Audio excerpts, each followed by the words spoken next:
بسم الله الرحمن الرحيم.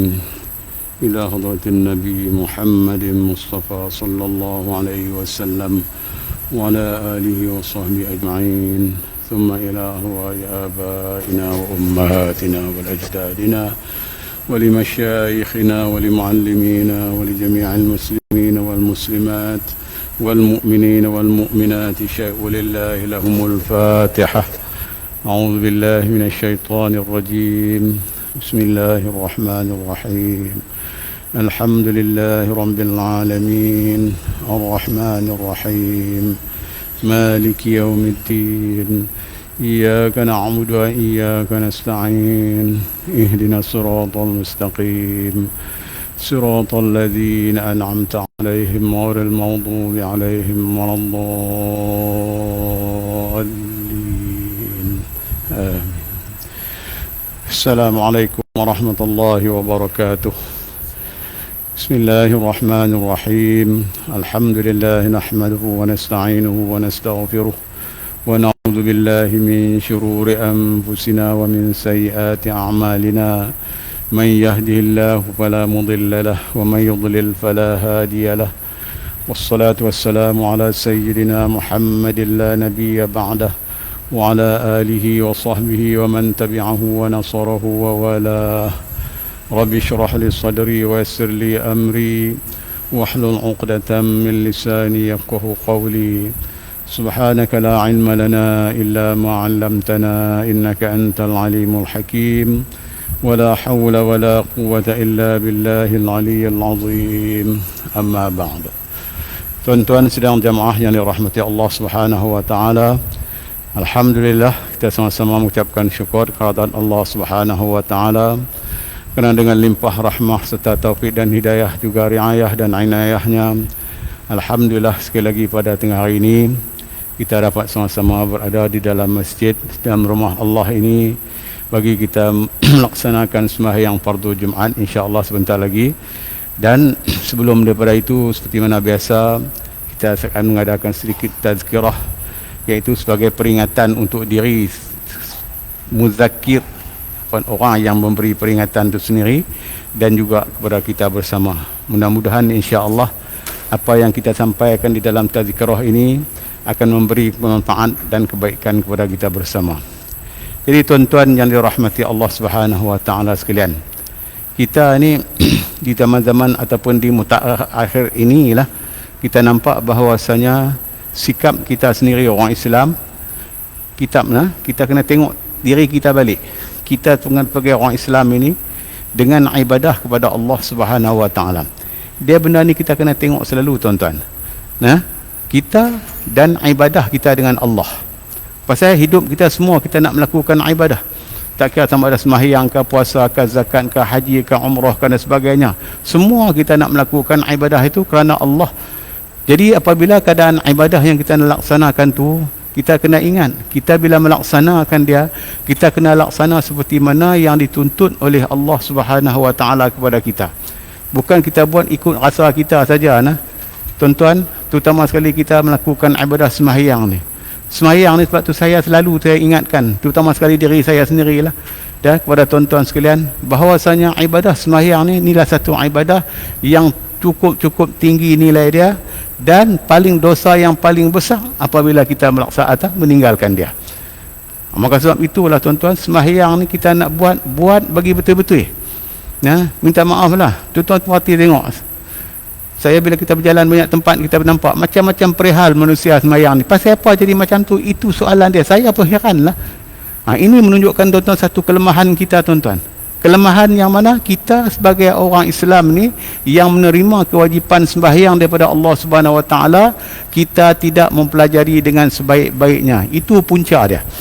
Kita tidak ada ilmu. Sebab itu tuan-tuan, kalau tuan-tuan baca kitab Muniatul Musalli, kitab nipis saja yang ditulis oleh almarhum Syekh Daud Petani.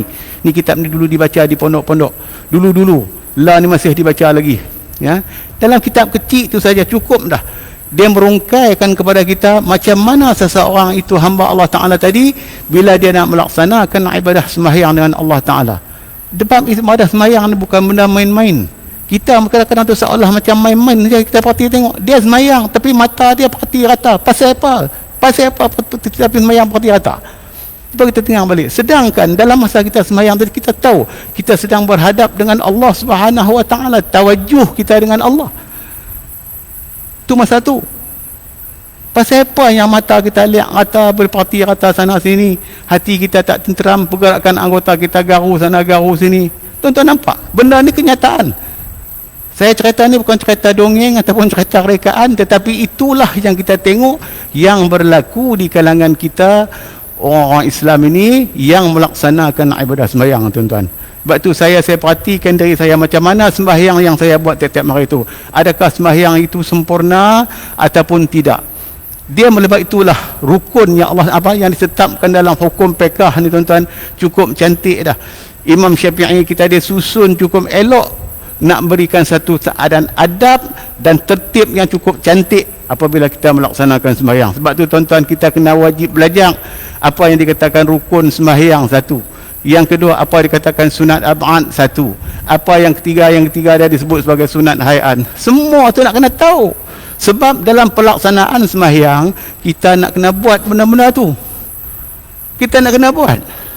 Jadi macam mana dalam keadaan tu? Kalau kita tanyalah, ya, kalau kita tanyakan dia buat satu benda tu, apa benda yang dia buat? Apa benda yang dia buat? Contohnya dia rokok. Pasal apa dia rokok? Kita kena tanya diri kita, bila kita rokok dan sebenarnya pasal apa kita kena rokok? Dia kata bila dia Allah Ta'ala perintah suruh rokok, ya memang Allah Ta'ala perintah rokok, tapi pasal apa kita rokok? Awak salah ke kalau kita tak rokok? Terus kita takbiratul ihram, lepas tu terus sujud. Ini tuan-tuan, kita nak menggambarkan Allah Ta'ala dia didik, nak ajak kita tu dalam ibadah. Allah Ta'ala nak ajak kita supaya apabila kita melaksanakan sesuatu amanah yang Allah Ta'ala bagi tu, kita buat dengan sempurna. Dia punya ada tata cara dia yang tersendiri. Sebab itu kita tengok kan perhambaan kita dengan Allah Subhanahu Wa Taala, kita semayang berdiri betul. Pasal apa kita kena berdiri betul? Pasal apa orang sakit boleh duduk atas kerusi? Pasal apa hak tak boleh duduk atas kerusi, boleh duduk terus atas lantai? Pasal apa hak tak boleh duduk atas lantai, dia boleh tidur sambil melentang berbaring dan sebagainya? Pasal apa? Tu semua benda tu kita boleh nampak dan terang kepada kita. Itu sebab dia Allah Ta'ala bagikan kepada kita ni sebagai manusia, jika kamu nak beribadah kepada aku, kamu lakukan dia dengan semampu kamu. Sebab tu kita tak boleh nak orang kata nak bandingkan kalau kita orang yang sihat ni dengan orang yang sakit, tak boleh. Kalau dia sakit dia duduk atas kerusi, kita yang sihat, orang afiat yang sihat bukan pun nak duduk atas kerusi juga tak boleh. Pasal apa? Sebab hak tata cara tu tak kena dengan kita. Tata cara itu tak kena dengan kita. Hanya dia bagikan kepada orang yang uzur. Yang uzur syar'i, dia tak boleh duduk atas lantai nak buat macam mana? Tak boleh rokok seperti mana biasa. Tak. Maka diberikan keharusan, kerukhsah, kemudahan kepada dia untuk dia laksanakan ibadah sembahyang. Tapi apa yang pentingnya, kita kena lakukan dengan sebaik-baiknya. Tuan-tuan dan tuan-tuan sekalian, jadi dalam soal kita beribadah ni, ibadah sembahyang Rasul, tuan-tuan, tolong ingat ya. Jadi kita ni macam tu lah. Kalau kita tengok terutama sekali di akhir-akhir zaman ni, Wallahu'alam lah, saya pun tak tahulah macam mana keadaan kita. Sebab itulah ulama' dulu, tuan-tuan, dia tulis kitab, dia tulis ilmu dia, dia karang ilmu dia, dia tulis dalam kitab, dia tinggalkan kitab tu untuk kita baca, untuk kita telaah supaya dapat kita beramal macam tu. Sebab itulah Al-Imamul Ghazali rahimahullah. Tuan-tuan tengok, kita mengaji kitab tapi kita tak beramal. Ni sayang kita ni, kita mengaji tapi tak beramal. Mengaji, ya, mengaji kitab-kitab karangan Imam Ghazali kita mengaji tapi kita tidak beramal. Sedangkan dalam kitab Al-Imamul Ghazali rahimahullah terang kepada kita, dia cerita kepada kita satu persatu macam mana cara-cara kita nak melaksanakan ibadah tadi supaya dengan penuh khusyuk dan tawaduk dengan Allah Subhanahu Wa Taala. Ya, sebab itulah adab kita semasa kita melaksanakan sembahyang, tuan-tuan, kita kena jaga. Contoh kita tengoklah ni, ya. Lepas saja Assalamualaikum warahmatullahi, Assalamualaikum warahmatullahi, apa yang dia buat? Kita boleh nampak sana. Terus capai handphone selalu. Bukan tak boleh, pasal kita dah selesai sembahyang dah. Tetapi mana adab kita? Mana adab kita tu dengan Allah Ta'ala ni? Tu kita boleh nampak tu dia punya hebat ni, pengaruh tu dengan kita. Sedangkan kita dengan Allah Ta'ala bukan macam tu, tak sampai tahap tu pun. Bagi salam tu gagah supaya apa? Nak keluarkan kita daripada ibadah sembahyang tu. Itulah sayang kita tuan-tuan. Sepatutnya jangan lagi, walaupun kita dah selesai sembahyang, kita dah bagi salam, keluar kita daripada sembahyang, tetapi hubungan kita tak lepas dengan Allah Ta'ala lagi. Tak terlepas lagi. Sebab kita banyak lagi benda-benda yang kita nak berzikir, nak memohon kepada Allah Subhanahu Wa Ta'ala. Tapi itu yang berlaku sekarang ni tuan-tuan. Tak kira ustaz pun sama, hak tak ustaz pun sama. Tu saya terang-terang betul-betul cerita tu. Benda ni realiti, bukan reka-reka, bukan orang apa dicerita begitu saja. Benda betul. Tu nak cerita bagi pengaruh dia tu. Mana kita di antara kita, hubungan kita dengan Allah Subhanahu Wa Taala dalam masa kita sembahyang tadi pun dah nampak tak elok dah. Maka sebab itulah ulama-ulama dulu, terutama sekali Al-Imamul Ghazali rahimahullah, dia terang kepada kita cukup sebab itu tuan-tuan, bila kita baca kitab dia tu, saya bacalah Ihya tu tinggi Ihya tu, baca kitab hak bawah ni, di antara dia Bidayatul Hidayah tu pun cukup dah. Macam mana Imam Ghazali dia cerita kepada kita satu pertanyaan, macam dia katakan Bidayatul Hidayah, permulaan kita nak mendapat hidayah dengan Allah Ta'ala ni. Macam mana kita nak dapat hidayah, permulaan dia cerita kepada kita tu satu persatu keadaan tu, mulai daripada celik mata kita tu sampai tutup mata kita balik. Tu adab-adab dia tuan-tuan. Sebab itu adab ni memang suatu benda yang payah kita nak laksanakan dia. Kita boleh perangai tapi nak beradab payah. Sebab itu Nabi SAW, Allah Ta'ala utuskan dia dengan memberikan adab yang begitu mulia kepada dia. Sebab itu Allah Ta'ala puji Nabi, wa innaka la'ala khuluqin azim, dan sesungguhnya kau wahai Muhammad mempunyai akhlak yang cukup hebat, akhlak yang cukup mulia. Itu dia. Allah Ta'ala boleh puji makhluk. Tu dia kata puji Khalik kepada makhluk, iaitu puji Allah Subhanahu Wa Taala kepada Nabi kita Muhammad sallallahu alaihi wasallam. Pasal apa? Disebabkan adab. Sebab adab ini Allah Taala dah pimpin dan bimbing Nabi kita. Adabani Rabbi fa ahsana ta'dibi. Aku telah diadabkan oleh Allah Taala. Allah Taala yang beradabkan kepada aku, maka aku mendapat fa ahsana ta'dibi. Itu aku mendapat satu adab yang terbaik, yang cukup cantik bagi diri dia. Betul, Imam Ghazali letakkan macam mana adab kita tu. Adab kita lepas kita bangun tidur, adab semua dia bagi tu. Tujuan dia apa tu? Nak memberikan satu kelengkapan kepada diri kita sebagai seorang hamba ini untuk kita melayari hidup, ya, mencari rezeki dan sebagainya. Tuan-tuan tengok. Sebab tu kalau tuan-tuan mengaji kitab Bidayatul Hidayah ni tuan-tuan, kita beramal dengan dia cukup cantik. Kita boleh nampak macam mana kehidupan kita, apa yang ditulis, apa yang dinakalkan oleh Imam Ghazali dengan apa yang berlaku setiap hari dengan pada diri kita ni. Jauh lebih dengan beza dia. Yang tu yang paling kita sayang tuan-tuan, yang betul kita sedar, yang tu lah yang tolong ingat ni. Kita dengan Allah Ta'ala ni jangan kita buat main-main. Bila kita beribadahlah dengan sebaik-baiknya, dengan bersungguh-sungguhnya. Buatlah, lakukanlah dengan sebaik-baiknya. InsyaAllah mudah-mudahan apa yang kita buat tadi ini Allah Ta'ala akan perkenan dan akan memberikan kebaikan kepada diri kita. Maka sebab itu tuan-tuan, Imam Ghazali dia cerita dalam kepada kita, dia bagi macam mana di antara dia. Benda ni selalu kita dengar, selalu kita diberitahu oleh ustaz-ustaz penceramah-penceramah kita. Di antara tip-tip untuk kita nak mendapat khusyuk dalam sembahyang ni, benda ni kita belajar, tapi pasal apa kita tak amal, kita tak beramal dengan benda tu. Sayang dia tuan-tuan, ilmu ada tapi tak beramal. Jadi kita ni satu ilmu, kalau tak beramal dengan ilmu kita, tak ada apalah. Satu al-ilmu bila amalin kasyajarati bila samarin. Ilmu ni diibaratkan kalau sekiranya kita ada ilmu tetapi kita tak beramal, seperti mana kasyajari bila samarin, seperti mana pokok yang tak ada buah. Macam itulah. Pokok naik hebat, rendang, daun hitam punya hebatnya, tapi buah sebiji pun tak ada. Kalau kita pokok rambutan lah. Kampung-kampung saya dulu dia kata poktan yang tak berbuah tu dia kata moktan jantan. Hak berbuah tu moktan betina. Tengok ke pokok, na'udzubillah, hebat pokok dia, daun sana, tapi bila main musim berbuah, sebiji pun tak ada buah. Nak buat apa? Macam ni dia. Orang yang ada ilmu tapi dia tak beramal dengan ilmu dia. Itulah umpama dia seperti mana kasyajarati bila samarin, seperti mana pokok yang tidak berbuah. Sebab itulah Imam Ghazali letakkan syarat kepada kita untuk nak khusyuk ni.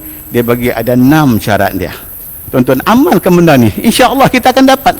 Sebab Imam Ghazali ni tuan-tuan, dia tulis tu berdasarkan pertama sekali ilmu dia, yang kedua amalan dia, yang ketiga kesan daripada amalan tu. Itu kehebatan dia ni. Kehebatan Imam Ghazali inilah kehebatan dia. Tengah kita tu kita pandai menulis je, tapi kita tak buat pun. Kita tulis je pandai.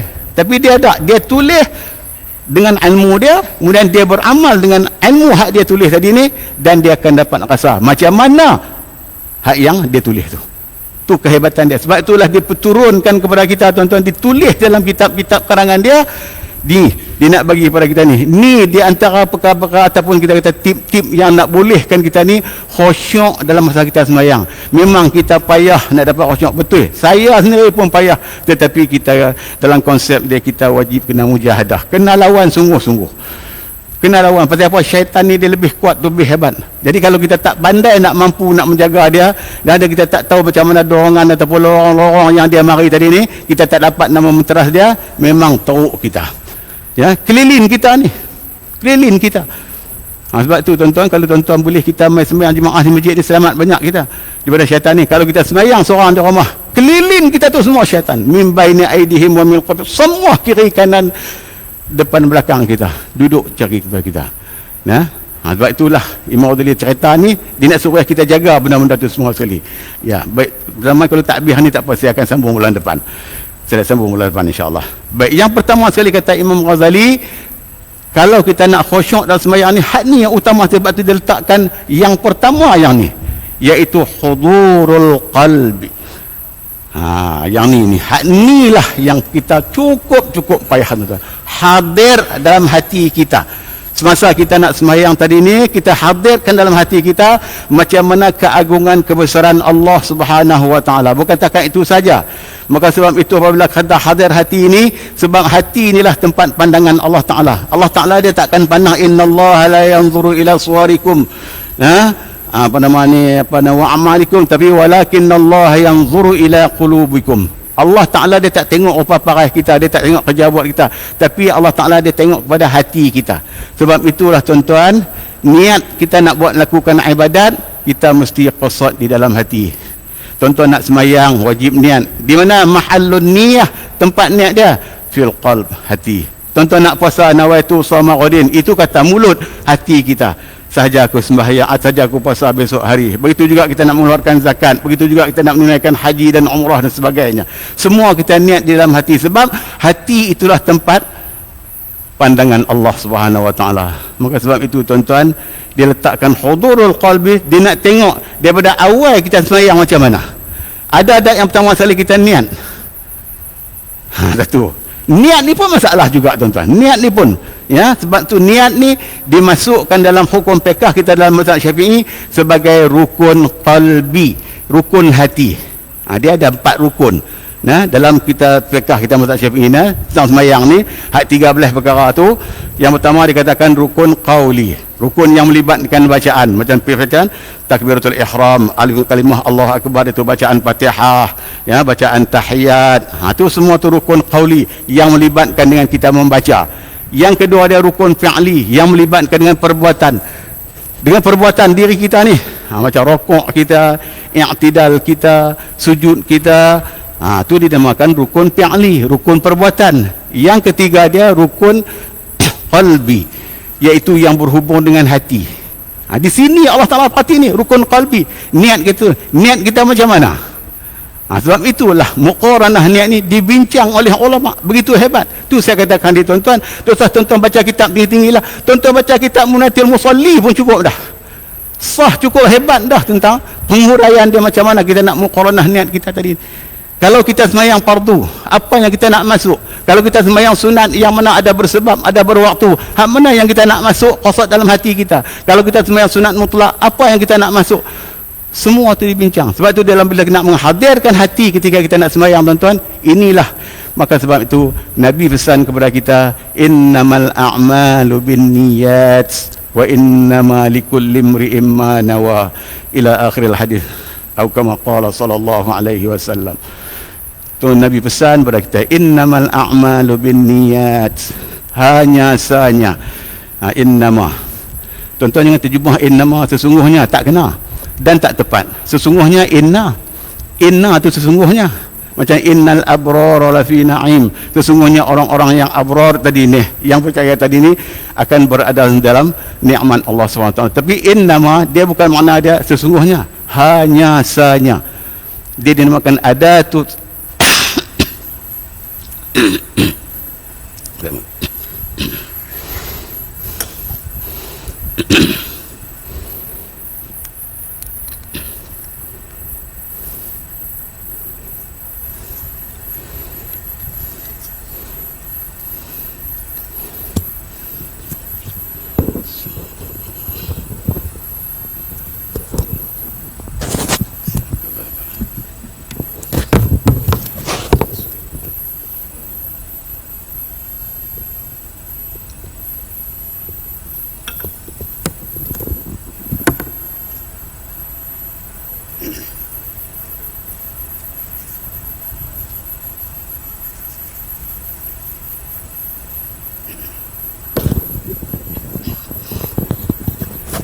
Dia sebab innama ni kita bagikan makna dia hanya sahaja ni pasal dia masuk dalam, kalau kita mengaji tata bahasa Arab, dia namakan adatu hasrin, huruf mengepung. Adatu hasrin ni mengepung. Apa yang dikepung? Siapa yang kena kepung? Itu dia tu. Ni ulama-ulama nahwu dia bincang. Sebab tu dia sebutkan innama. Sebab apa? Hak yang dikepung hanya sahaja tu dikepung tu. Hak tu saja yang masuk. Ya, hanya sahaja segala amalan-amalan yang kita akan lakukan ini mesti kita dengan niat. Sebab itu tuan-tuan nak bezakan kita di antara adat dengan ibadat ni, niat. Bila tuan-tuan sembahyang, tuan-tuan niat, dapat jadi pahala ibadah. Kalau tuan-tuan tak niat, dia akan jadi adah. Kebiasaan, tak ada apa benda lah. Tuan-tuan masuk ke dalam masjid, ya, tuan-tuan masuk dalam masjid, sembahyang sunat tahiyatul masjid, tapi tuan-tuan duduk tak niat i'tikaf, tak dapat pahala. Kalau seorang tu dia masuk dalam masjid, dia sembahyang sunat tahiyatul masjid, duduk dalam masjid, dia niat i'tikaf, dapat pahala i'tikaf. Jadi di antara dua ni berbeza dia di mana? Iaitu niat dia. Kawan ni dia masuk, dia duduk dalam masjid, dia niat i'tikaf. Start daripada dia i'tikaf sampai dia keluar masjid, dia mendapat pahala i'tikaf. Kawan ni masuk, dia sembahyang sunat tahiyat masjid, dia duduk dalam masjid tapi dia tak niat i'tikaf, tak dapat pahala. Macam dia duduk rumah dia aja. Itu saja beza dia. Di mana kata niat itu cukup penting. Haji mata sebab itulah bila kita nak sembahyang ni, Tuhan kata ni, yang Imam Ghazali kata ni, hudurul qalbi ni, hadir hati kita tu, nak menunjukkan bahawasanya apabila kita nak tawajuh, nak hadapkan muka kita, ya, sebelum kita mengangkat takbiratul ihram dan selepas kita mengangkat takbiratul ihram itu, maka disitulah hati kita akan menghadap dengan Allah, mengaku kebesaran Allah Subhanahu Wa Taala. Maka sebab itulah kita disuruhkan ucap kalimah takbir, iaitu Allahu Akbar. Tu tawajuh kita tuan-tuan, mengaku kita di hadapan Allah Taala, Allah yang maha besar, Allah yang maha besar, bukan tak ada siapa lagi dah, hanya Allah Ta'ala saja yang maha besar. InsyaAllah. Jadi saya akan sambung lagi pada bulan depan insyaAllah, kalau dipanjangkan umur. Kita berhenti dulu hari ini insyaAllah. Allah subhanahu wa ta'ala a'lam. Aqulu qawli hadha wa astaghfirullahal azim li wa lakum. Assalamualaikum warahmatullahi wabarakatuh. Subhanakallahumma bihamdika asyhadu an la ilaha illa anta astaghfiruka wa atubu ilaik. A'udzu billahi minasyaitonir rajim.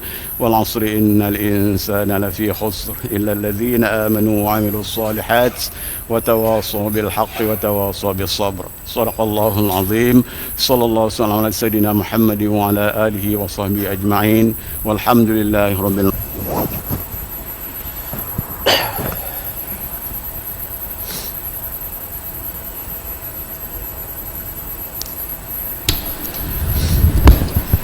Assalamualaikum warahmatullahi wabarakatuh.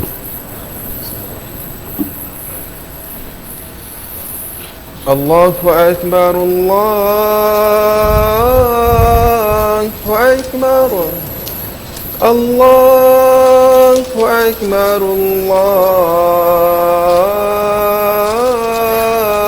Akbar. Ashhadu an la ilaha illallah. Ashhadu an la ilaha illallah.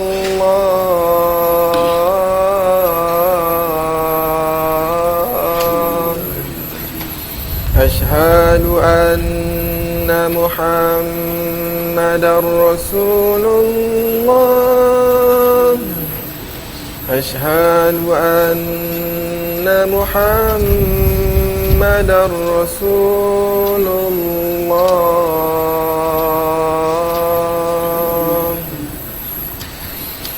حي على الصلاة حي على الصلاة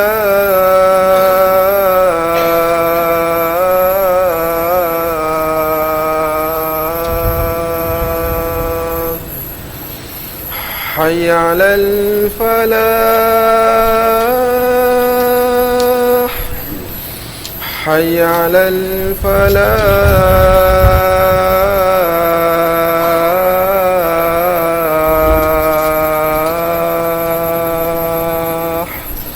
الله أكبر الله أكبر لا إله إلا الله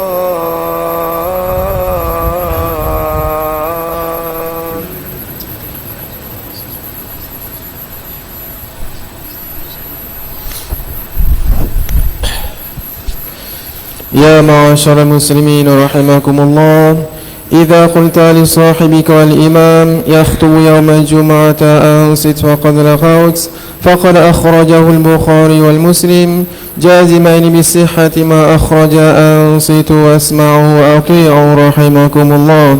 Tuan-tuan sidang jemaah yang dirahmati Allah, apabila bangun khatib membaca khutbah di atas mimbar, janganlah kita bercakap-cakap ataupun berkata-kata, kerana yang demikian itu akan menghilangkan pahala Jumaat. Oleh demikian, marilah sama-sama kita mendiamkan diri mendengar serta taat. Mudah-mudahan diberi rahmat oleh Allah ke atas kita sekalian.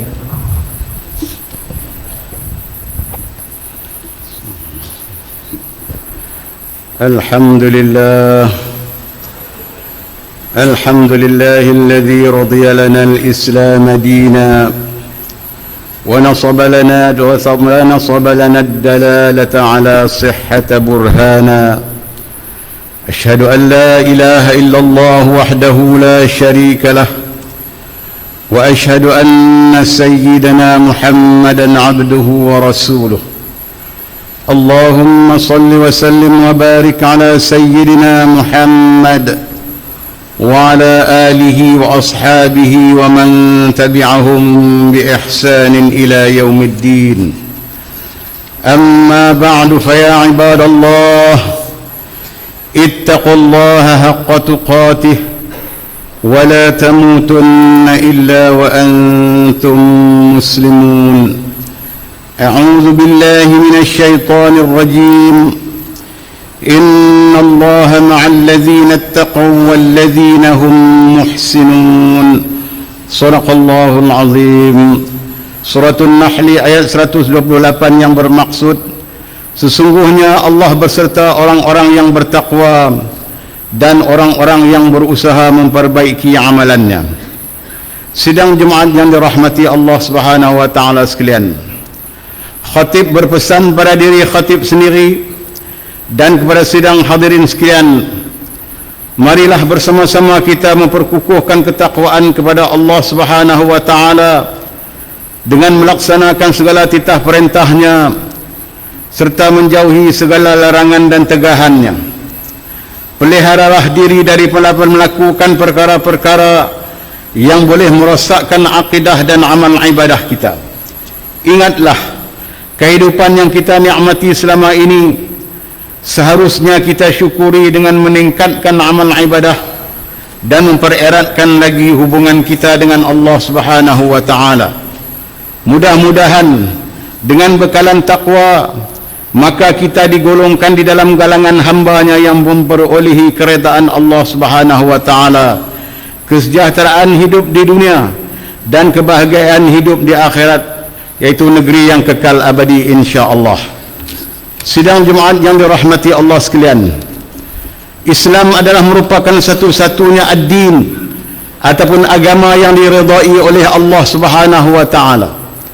yang akan menjamin kesejahteraan dan juga kebahagiaan yang abadi kepada umat manusia keseluruhannya. Mereka-mereka yang memilih Islam sebagai pegangan akan sentiasa terpelihara nilai-nilai kemanusiaan dan senantiasa melalui perjalanan hidup yang sejahtera dan harmoni. Walaupun begitu, masih terdapat kebanyakan umat Islam yang belum lagi memahami dan menghayati hakikat agama Islam itu dengan sebenar-benarnya. Maka merenung senario umat Islam masa kini, terdapat dalam kalangan umat Islam yang mengaku dirinya sebagai Muslim, namun mereka masih lagi melakukan larangan-larangan Allah, seperti mana mencuri, minum arak, berzina, melakukan rasuah, pecah amanah, dan pelbagai kemungkaran-kemungkaran yang lain. Tidak kurang juga terdapat segelintir umat Islam yang berpahaman sempit dan jumud dengan anggapan Islam hanyalah untuk akhirat semata-mata, dan mereka meminggirkan terus urusan dunia yang merupakan jambatan menuju alam akhirat. Maka kesannya umat Islam kini begitu mudah dilabelkan sebagai pelampau agama, golongan ekstremis, fundamentalis, bersifat kuno, dan pelbagai lagi gelaran yang mencalari marwah dan imej umat Islam sebagai khairul ummah dan juga ummatan wasata. Sedang jemaah yang dirahmati sekalian, seiring dengan gelombang kesedaran Islam masa kini, kita sewajibnya menilai dan memahami hakikat beragama menurut perspektif Islam. Ad-din Islam yang diredai oleh Allah Subhanahu wa taala tidak hanya sekadar ucapan lidah bahawa dia beriman kepada Allah, bahkan keimanan perlu dipamer dan diterjemahkan dengan amalan yang disyariatkan, seperti mana menunaikan salah, mengeluarkan zakat, berpuasa, melaksanakan haji dan lain-lain amal ibadah. Ini bermakna hakikat beragama sebenarnya luas pengertiannya, sehingga merangkumi hubungan dua hala ataupun paksi, yaitu hubungan yang terjalin erat antara seorang hamba dengan Tuhannya, dan hubungan yang tersimpul di antara sesama manusia. Allah Subhanahu wa taala telah menegaskan perkara ini melalui firman-Nya dalam surah Al-Baqarah ayat 208. A'udzu billahi minasyaitonir rajim. Ya ayyuhalladzina amanu udkhulu fi silmi kaffah wa la tattabi'u khutuwatis syaitan innahu lakum aduwwun mubin. Shadaqallahul azim. Yang bermaksud, wahai orang-orang yang beriman, masuklah dan hayatilah agama Islam secara keseluruhannya, dan jangan kamu mengikut langkah-langkah syaitan. Sesungguhnya syaitan itu adalah merupakan musuh yang paling nyata kepada kamu. Sidang jemaat yang dirahmati Allah sekalian, jelaslah kepada kita bahawa hakikat beragama sebenarnya menuntut kita untuk menjadikan agama sebagai teras perlembagaan di dalam kehidupan seharian. Ini bermakna kita tidak sewajarnya meminggirkan tuntutan agama, walaupun kita di dalam kesibukan mencari kemewahan dunia dan bergelut dengan ledakan globalisasi, modernisasi, dan dunia tanpa sempadan yang semakin rancak di pentas kehidupan dunia kini. Oleh itu, agama sewajibnya berfungsi sebagai momentum yang konkret yang mengakari setiap aspek kehidupan manusia, sehingga mampu menancarkan nilai-nilai Islam kepada seluruh umat manusia. Sebagai contoh, dalam urusan pekerjaan seharian, sewajarnya seseorang pekerja itu mempamerkan etika dan sikap yang dianjurkan oleh baginda Nabi Muhammad sallallahu alaihi wasallam di dalam melakukan sesuatu tugasan, antaranya nilai amanah, bersungguh-sungguh berusaha mempelajari sesuatu yang baharu demi memenuhi keperluan kerjaya, melaksanakan tanggungjawab secara berakhlak mempertingkatkan nilai kompetensi kendiri, berdaya saing dan etika bekerja Islam yang lain. Maka perlu ditegaskan bahwasanya nilai kerohanian perlu berjalan seiringan di dalam setiap aktiviti keduniaan yang dilakukan oleh umat Islam.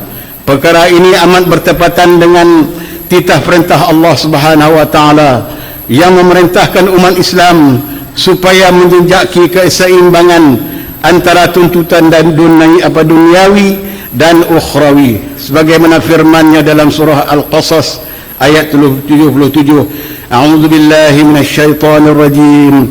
Wabtaghi fima ataka Allahu ad-daral akhirah wa la tansa nasibaka minad dunya. Shadaqallahul azim. Yang bermaksud, dan carilah pada apa yang telah dianugerahkan Allah kepada kamu kebahagiaan negeri akhirat, dan janganlah kamu lupakan bagianmu daripada kenikmatan duniawi. Sidang jemaat yang dirahmati Allah sekalian, sudah tentulah tersirat hikmah dan objektifnya di sebalik keseimbangan di antara tuntutan duniawi dan juga ukhrawi di dalam kehidupan manusia. Islam menjuruskan matlamatnya ke arah melahirkan insan yang saleh dan produktif serta proaktif di dalam setiap dimensi kehidupan, di samping berusaha untuk membentuk sebuah komuniti masyarakat yang harmoni lagi kolektif di bawah lembayung keadilan Islam dan sentiasa mendapat keredaan Allah Subhanahu wa taala. Inilah adunan ataupun formula kecemerlangan yang menciptakan tamadun kegemilangan Islam dalam satu ketika dahulu yang dirintis oleh baginda Nabi sallallahu alaihi wasallam dan generasi selepasnya. Formula inilah juga yang berjaya menghasilkan personaliti unggul lagi terbilang seperti mana Sayyidina Abu Bakar As-Siddiq, Sayyidina Umar bin Khattab, Sayyidina Utsman bin Affan, Sayyidina Ali radhiyallahu anhum ajma'in, dan ramai lagi yang melakar episod-episod gemilang di dalam sejarah Islam. Maka apa yang perlu diteladani di sini ialah generasi Rasulullah sallallahu alaihi wasallam dan juga para sahabat benar-benar memahami dan menghayati Islam serta menerjemahkannya dalam realiti kehidupan mereka. Mereka menjadikan Islam sebagai dasar kehidupan mereka dan menjadikan Al-Quran dan hadis sebagai sumber perundangan dan rojokan. Maka tidak heranlah mereka mampu menempa dan memahat era keemasan Islam dan dari dalam lipatan sejarah, sehingga mampu menyaingi dua kuasa besar dunia pada waktu itu, yaitu Rom dan Parsi. Ini bermakna intipati kejayaan dan juga keunggulan sebenarnya yang dibawa oleh agama Islam ini. Maka Islam tidak pernah membawa keganasan, Islam tidak pernah membawa gagasan ekstremisme, fanatisme, sekularisme dan sebagainya di dalam kamus kehidupan umat Islam. Memadailah Islam sebagai ad-din yang diperauki di sisi Allah Subhanahu wa taala sebagai agama yang syumul dan paling sempurna, merangkumi setiap aspek kehidupan manusia daripada segi ibadah, perdagangan, kemasyarakatan, sosial politik, kebudayaan dan sebagainya. Maka justru itu umat Islam sewajibnya kembalilah kepada Islam dengan menjunjung Al-Quran dan Al-Hadis sebagai sumber dan dasar kehidupan yang sejagat. Dengan ini barulah umat Islam dapat membebaskan diri daripada belenggu kemunduran, kejahilan, kemiskinan dan pelbagai lagi kemelut yang mencengkam umat Islam sekian lama. Rasulullah sallallahu alaihi wasallam pernah bersabda yang bermaksud, aku tinggalkan kepada kamu dua perkara, jika kamu berpegang teguh kepada kedua-duanya, kamu tidak akan sesat buat selama-lamanya, yaitu kitab Allah dan sunnah Rasulnya. Sidang Jumaat yang dirahmati Allah sekalian, sedarlah bahawa kita telah telah dan masih diuji dengan pelbagai bentuk ujian dan cobaan, seperti mana bencana, wabak, penyakit dan sebagainya, yang telah memberi kesan yang begitu besar di dalam kehidupan kita. Marilah kita bermuhasabah dan bertanya kepada diri kita, adakah kita masih belum sedar dengan peringatan-peringatan yang telah diturunkan oleh Allah Subhanahu wa taala ini? Dengan terus melakukan maksiat dan dosa, marilah kita bermuhasabah dan menginsafi bahawa dunia ini semakin hampir ke penghujungnya. Telah banyak tanda-tanda yang telah disebutkan oleh Rasulullah sallallahu alaihi wasallam semakin hari semakin nyata berlakunya. Maka atas dasar kasih sayang dan persaudaraan sesama Islam serta tanggungjawab yang besar bagi setiap muslim untuk memberi nasihat dan peringatan, maka khatib dari lubuk hati yang ikhlas ini ingin memberi nasihat dan peringatan agar marilah sama-sama kita menghindarkan diri daripada kemungkaran dan kemaksiatan. Ayuh, dan bersegeralah kita mempersiapkan diri serta ahli keluarga dengan bekalan iman dan taqwa, agar kita tidak tumpas dengan godaan dan rayuan dunia yang bersifat fana ini. Mudah-mudahan sedikit nasihat dan peringatan daripada mimbar Jumaat pada hari ini akan menjentik hati-hati kita untuk kembali mendaulatkan Islam dengan berketepikan serta menterjemahkan kesyumulan Islam, ajaran Islam di dalam kehidupan seharian kita sebagai seorang muslim. Maka mengakhiri khutbah pada hari ini, marilah kita merenung firman Allah Subhanahu wa taala di dalam surah Yasin ayat yang ke-11. A'udzu billahi minasyaitonir rajim. Innama tunziru man ittaba'a adh-dhikra wa khashiya ar-rahmana bil ghaib fabashshirhu bimaghfiratin wa ajrin karim. Shadaqallahul azim. Yang bermaksud sesungguhnya peringatan dan amaran yang berkesan yang mendatangkan faedah hanyalah yang engkau berikan kepada orang yang sedia menurut ajaran Al-Quran, serta ia takut melanggar perintah Allah Ar-Rahman semasa ia tidak dilihat orang dan semasa ia tidak melihat azab Tuhan. Oleh itu, berilah kepadanya berita yang menggembirakan dengan mendapat keampunan dan pahala yang mulia.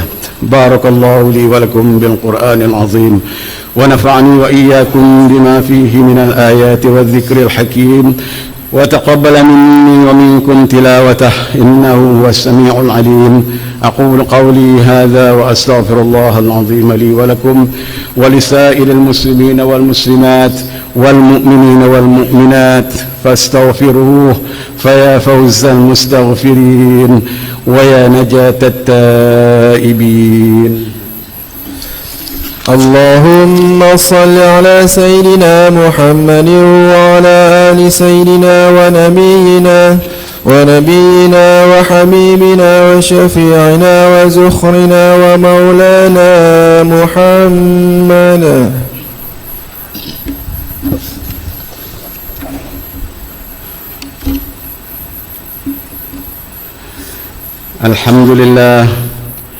الحمد لله الذي جعل حبه أشرف المكاسب وأعظم المواهب.